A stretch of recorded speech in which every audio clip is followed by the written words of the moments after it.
don't have a green thumb. Well, anyone can grow succulents in a container like this.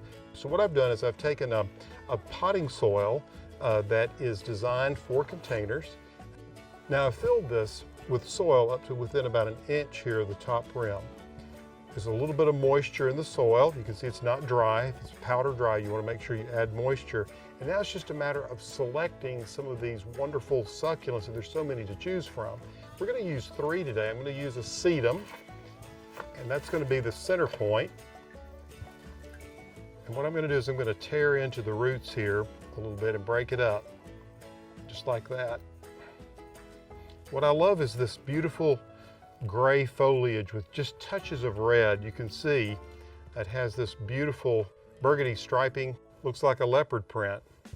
Now I'm going to add a few of these echeverias, or hens and chicks. Just gently work the soil in around them. I've got a few of the smaller ones over here. There's just a slight variation in the way these leaves form, which makes it interesting. So I'm going to pull another one right in here. Now, if you'll notice, we've got a few of them that have sort of some pink coloration to them. So I'm going to add those because that carries out this kind of burgundy theme that we have going here.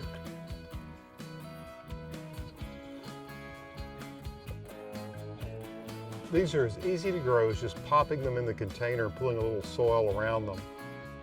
I'm going to add just a few here in the back and one more of these beautiful gray colored ones, and I think we're set.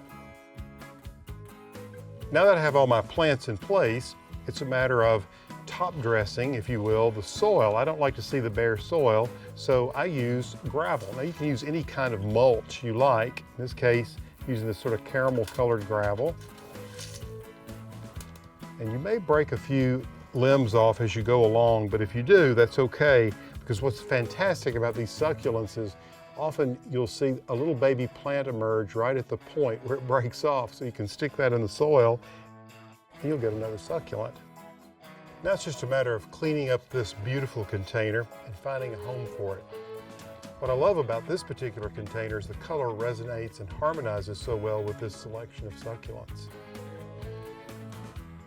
Now for them to flourish, they prefer full sun or at least half-day sun. When it comes to watering, you don't need much water at all. Very little care. So you can go on that trip and not worry about your babies.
So let's create a little succulent arrangement that can also double as a planter.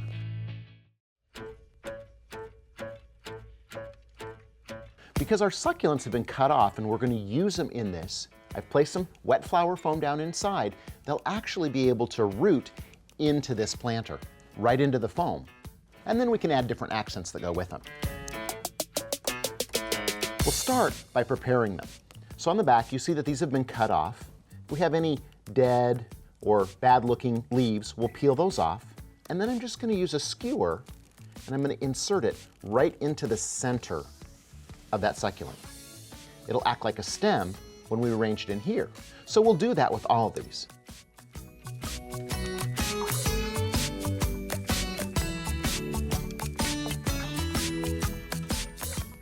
So now, we'll use those just like we would flowers in our arrangement. We have our soaked foam. I'm going to bevel the edge of the foam just to make it more round for the container. So I'm cutting off the edge. Then we'll just use some fresh moss and lay it over the top so that conceals our water supply down inside. I'm going to add my accent flowers first, and we'll add these as topping at the end. So I have a couple of ornamental kale. Although we might think of them as being a summer type plant, in the colder temperatures, you'll notice that kale and even our succulents have a more intense color. We'll add a few of the green trick dianthus. Almost looks like fresh moss growing in a little bundle.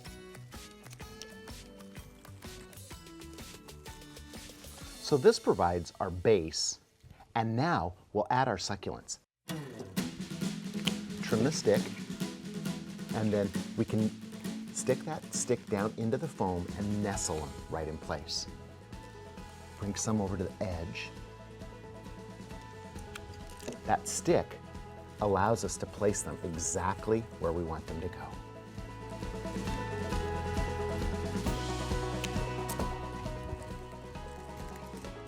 Grouping two together really gives us great impact with that color.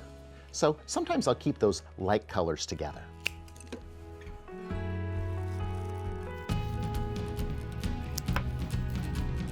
I also like the opportunity of layering them. So we'll put this one in close to the other one.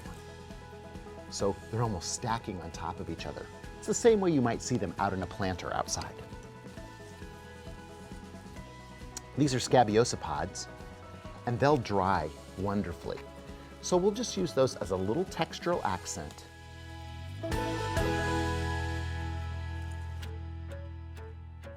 The greatest part about this is the textures that we have combined together. And our little succulents are going to send down their little roots and root right in here. We can replace other pieces, and we're going to have something that'll last the entire season.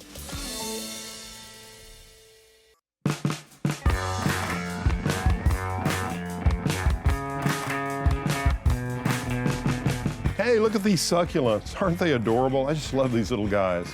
How about a way to display them as a wall hanging? Tu me rappelles ma mère, tu me rappelles le frère que je n'ai jamais eu, tu me rappelles ce que je n'ai jamais su.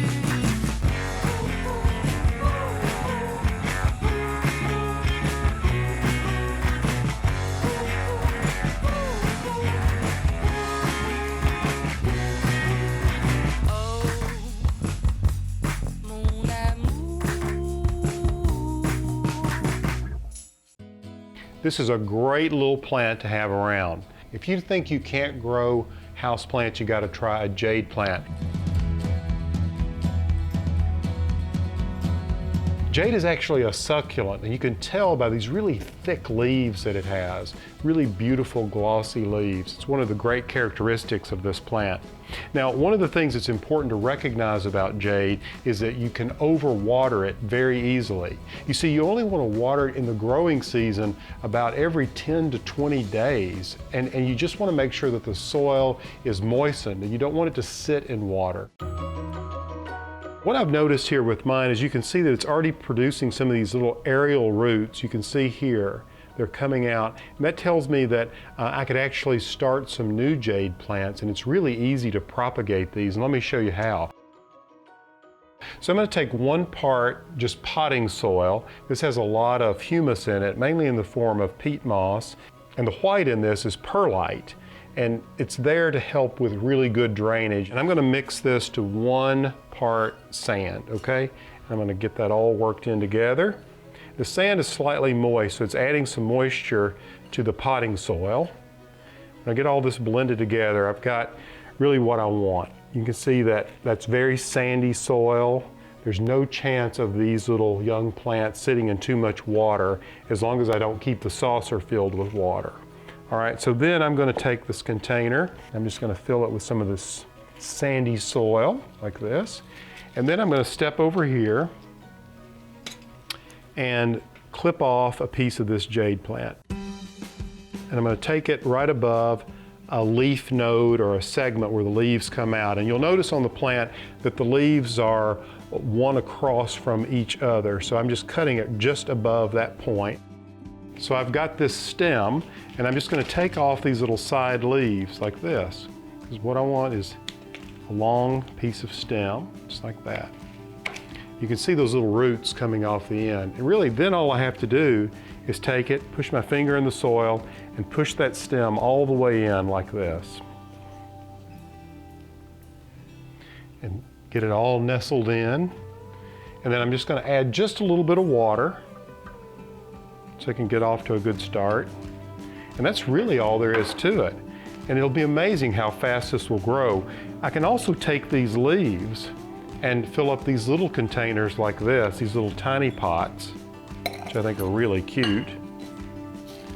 And I can take these leaves and actually place those leaves in the soil like that, and you'll get a tiny little plant that'll emerge from the base of the leaf.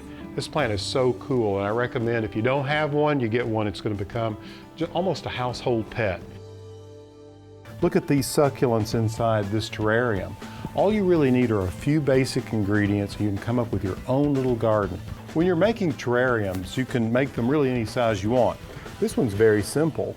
You can see I have a layer of gravel on the bottom, some soil here, and the plants, just a couple of them, in the top of this. Let me just show you how easy it is. You're just going to take some gravel and put about 3 inches of gravel in the base of a glass bowl.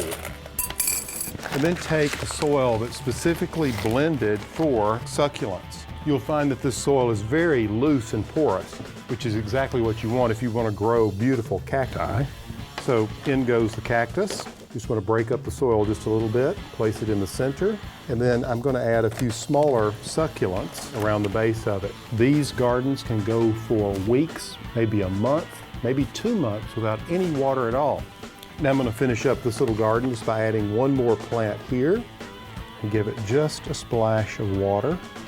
Again, it doesn't take much water at all, but just want them to settle into their new home. I'm always looking for interesting ways to use plants. And an interesting way to use a plant often starts with an interesting plant. What we have here is a collection of echeverias and sempervivums, which are kind of in the succulent family. They're very easy to grow, they require very little water, but what we're going to do with them is create a bouquet. You're not going to go out and cut these in the garden like you might a bouquet of roses.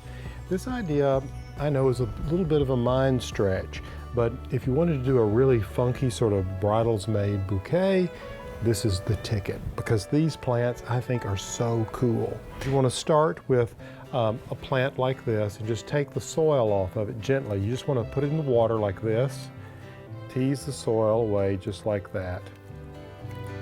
Once the soil has been removed, you're ready to get this new and unusual idea up and going. All right, so there's the plant. Now here's one that's been completely washed off and dry. You want to take a heavy gauge of wire, and what you'll do is you'll take and stick the wire through, not the roots here, but the sort of base of the plant in this area here. So let's just watch this. I'm going to push it through here, like that. I've got about 1.5 inches of wire in this case, and I'm going to bend it down like this. There you go. Now what I'm going to do is take just some floral tape, and I'm going to start the floral tape at the top, right up against the base of the plant, and I'm just going to roll it around like this. Where it overlaps ever so slightly, and comes down the stem. And this will actually protect the little roots. It'll keep the plant from drying out. And actually, after the big day, if it's a wedding, or after you're finished with the arrangement or bouquet, you can disassemble this and replant these little plants. All right, so there you go.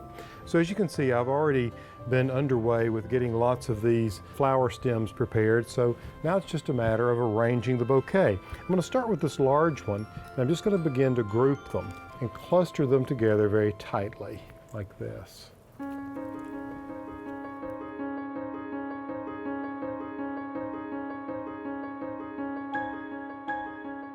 You can see it's fairly even all the way around. And now all I would do is take the wire stems and bend them up to get the desired length of the stem of the bouquet, and then go back to the floral tape and just bind all of them together with the floral tape. Once you have the floral tape all the way down, you would just simply take ribbon and wrap it around the stem of this as you would with a floral bouquet. And then you could add flowers to this if you like. Just a unique way to use these marvelous and interesting plants.